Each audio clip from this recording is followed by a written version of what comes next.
ভারতের ছোট্ট পার্বত্য ত্রিপুরা রাজ্যে আসন্ন Tripura tribal area autonomous district council নির্বাচনকে ঘিরে রাজনৈতিক উত্তাপ ক্রমশ বাড়ছে। এডিসি নির্বাচন ঘোষণার আগেই ত্রিপুরার শাসক দল বিজেপি এবং শরিক দল তিপ্রামথার মধ্যে প্রকাশ্যে মতবিরোধ ও রাজনৈতিক সংঘাত সামনে এসেছে।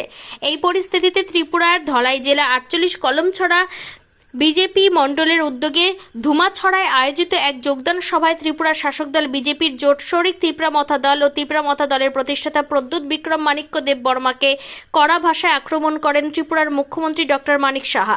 এই যোগদান সভায় তিপ্রামথা দল সহ বিভিন্ন রাজনৈতিক দল ছেড়ে মোট 587 জন জনজাতি ভোটার বিজেপিতে যোগদান করেছেন। এই যোগদান সভায় মুখ্যমন্ত্রীর পাশাপাশি উপস্থিত ছিলেন ত্রিপুরা প্রদেশ বিজেপি সাধারণ সম্পাদক বিপিন দেব বর্মা, করমছড়া বিধায়ক শম্ভুলাল চাকমা সহ বিজেপি মণ্ডল স্তরের একাধিক নেতা। সবাই বক্তব্য রাখতে গিয়ে মুখ্যমন্ত্রী ডক্টর মানিক সাহা তিপ্রামথা দলের প্রতিষ্ঠাতা প্রদ্যুৎ বিক্রম মাণিক্য দেব বর্মা এবং তার তিপ্রামথা দলকে কড়া হুঁশিয়ারি দিয়ে বলেন, বর্তমানে এডিসিতে তিপ্রামথা পরিচালিত প্রশাসনে নানা অনিয়ম ও লুটপাট চলছে এবং সাম্প্রদায়িক উস্কানি দিয়ে রাজনীতি করা হচ্ছে। ওদের মধ্যে কোনো শৃঙ্খলা নেই, উচ্ছৃঙ্খলার মধ্যে রাজনীতি চলছে। মুখ্যমন্ত্রী আরও বলেন, আসন্ন ত্রিপুরায় এডিসি নির্বাচনে বিজেপি 28টি আসনের সবকটিতেই প্রার্থী দেবে। বিজেপির লক্ষ্য এডিসির 28টি আসনের মধ্যে 28টিতেই জয়। পরে কি হবে তা পরে দেখা যাবে। কেউ বিজেপির ওপর দাদাগিরি দেখাতে পারবে না। বিজেপি জোট ধর্মে বিশ্বাসী এবং কাউকে বাদ দিতে চায় না। তবে শরিক দল তিপ্রামথা দলকে আসন ছাড়ার বিষয়টি বিজেপি দলের সিদ্ধান্তের ওপর নির্ভর করবে বলেও জানান তিনি। এছাড়াও তিপ্রামথা দলের গ্রেটার ত্রিপুরাল্যান্ডের দাবিকেও কটাক্ষ করে মুখ্যমন্ত্রী ডক্টর মানিক সাহা বলেন, ত্রিপুরার ভৌগোলিক ও সাংবিধানিক কাঠামোর বাইরে এই ধরনের দাবি বাস্তবসম্মত নয়। পাশাপাশি তিপ্রামথা দলের দলীয় পতাকায় ব্যক্তির ছবি থাকা নিয়েও সমালোচনা করেন মুখ্যমন্ত্রী। ওনার মতে কোনো গণতান্ত্রিক রাজনৈতিক দলের পতাকায় ব্যক্তির ছবি থাকা উচিত নয়। মুখ্যমন্ত্রী আরও বলেন, কেউ যদি বিজেপিতে যোগ দিতে চান দল তাদের স্বাগত জানাবে। যে মিনিস্ট্রি আছে ত্রিপুরার ইতিহাসে কোনোদিন হয়েছে কিনা আমার জানা নেই। 5 জন ট্রাইবাল মিনিস্টার, আপনার 12 জনের মধ্যে 5 জন ট্রাইবাল জনজাতি মিনিস্টার আমরা বানিয়েছি।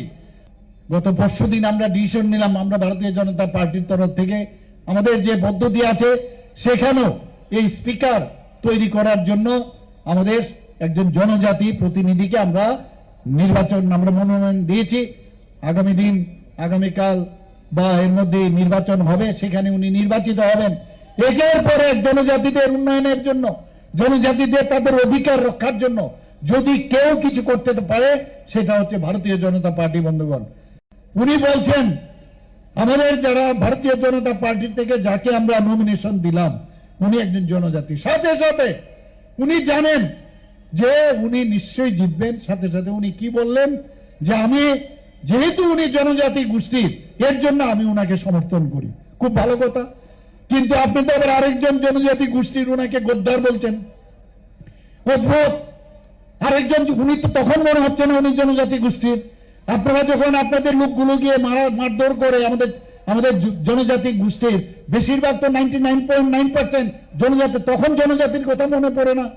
আমাদের মহিলাদের বাড়ি ঘরে গিয়ে আক্রমণ, তাদের শ্লীলতা হানি, আমি নিজেও সেখানে গেছি, তখন জনজাতির কথা মনে হয় না। যখন যা দরকার তখন সেখানে। এবং উনার যে কিছু চেলাচামুন্ডা আছে এবং বলছে যে মুখ্যমন্ত্রী নাকি উনার, আরে কে কার সামনে নত জানো, এটা তো আর বললে, এখানে বললে তো মানে বেলুন ফেটে যাবে, আর বলার অপেক্ষা রাখে না। আমরা যে কথা বলি সেটাই কথায় আমরা একটা জায়গায় আমরা থাকবো। আমরা এইভাবে বিভ্রান্তি করে আমরা কাজ করব না, নাটক করে আমরা রাজনীতি আমরা করবো না। আজকে যখনই আমি যে কোনো জায়গায় যাই সেখানে বলছেন, আরে আপনি তো বহুত अच्छी तरह से संभाल लिया। আমি সামলাচ্ছি না, এটা আমার যে ভাই বোনেরা এখানে উপস্থিত আছেন সবাই একজন আরেকজনের উপর বিশ্বাস আসছে, তবেই সেটা সম্ভব হচ্ছে। আমরা একসাথে আমরা থাকতে চাই, তার জন্য আজকে এই বিষয়টা এসছে যে ত্রিপুরা বহুত अच्छी तरह से चल रहा है। কিন্তু আপনার সুখে আমি দুঃখী, আপনার সুখে আমি দুঃখী, কাজে কিছু না কিছু করতে হবে। উলট পালট নানাভাবে প্ররোচনা দেওয়া, সাম্প্রদায়িক সুরসুরি দেওয়া এবং ত্রিপুরার বাইরে গ্রেটার ত্রিপুরাল্যান্ড, ত্রিপুরাতে থাকতে রাজি না, একদম গ্রেটার ত্রিপুরাল্যান্ডে চলে যাব, হবে কোনোদিন? হবে না কোনোদিন। এরপর এখন কি বলছে যে আমাদের ওয়ান নর্থ ইস্ট, এক একবার এক এক কথা অদ্ভুত। আজকে কিছুদিন আগে আমি বলছিলাম যে ভারতীয় জনতা পার্টির যে পতাকা আছে, সে ভারতীয় জনতা পার্টির পতাকার মাঝখানে কি আছে? পদ্ম চিহ্ন, পদ্ম ফুল। আপনারা কোথায় ভোট দেবেন? পদ্ম চিহ্নে ভোট দেবেন। কিন্তু এরকমও পার্টি আছে, সেই পার্টির মধ্যে কারোর ফিগার সেখানে লাগানো, তার ছবি লাগানো। অদ্ভুত এটা পার্টির, এটা তো ব্যক্তিগত পার্টি হতে পারে না কোনোদিন। আজকে আস্তে আস্তে আমার খুব ভালো লাগলো, বড় ভাইদের কথা যে শুনেছে, দেখলাম যে এটা মুছে এখন আনারস ঢুকে গেছে সেখানে। তা আমি ভাবলাম যে ভালো কথা শুনলে ভালো, পার্টনারের ভালো করে শুনলে ভালো, কিন্তু চমকানো, ধমকানো এবং বিভ্রান্তি সৃষ্টি করার যে কায়দা, সেটা যেন না করে। আমাদের সাথে যারা পার্টনার আছে সেটা তো আমরা অস্বীকার করছি না, আমাদের সাথে ওনারা অ্যালায়েন্স পার্টনার, তো অ্যালায়েন্স পার্টনার আমি তো স্বীকার করতেই হবে।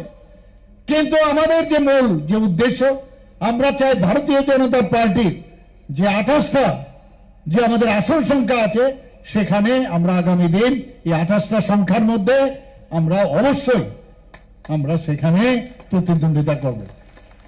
আমরা দেখবো পরের বিষয় পরে সেখানে, কিন্তু কেউ এসে আমাদের উপর দাদাগিরি করবে সে চলবে না।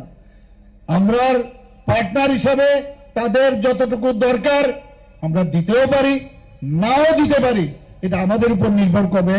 কারণ আমরা কাউকে ছাড়তে চাই না। ভারতীয় জনতা পার্টির যে ধর্ম, আমরা জোট ধর্ম আমরা পালন করি, সেটা তো পরের বিষয়, কিন্তু আমাদের টার্গেট 28টাই 28টা।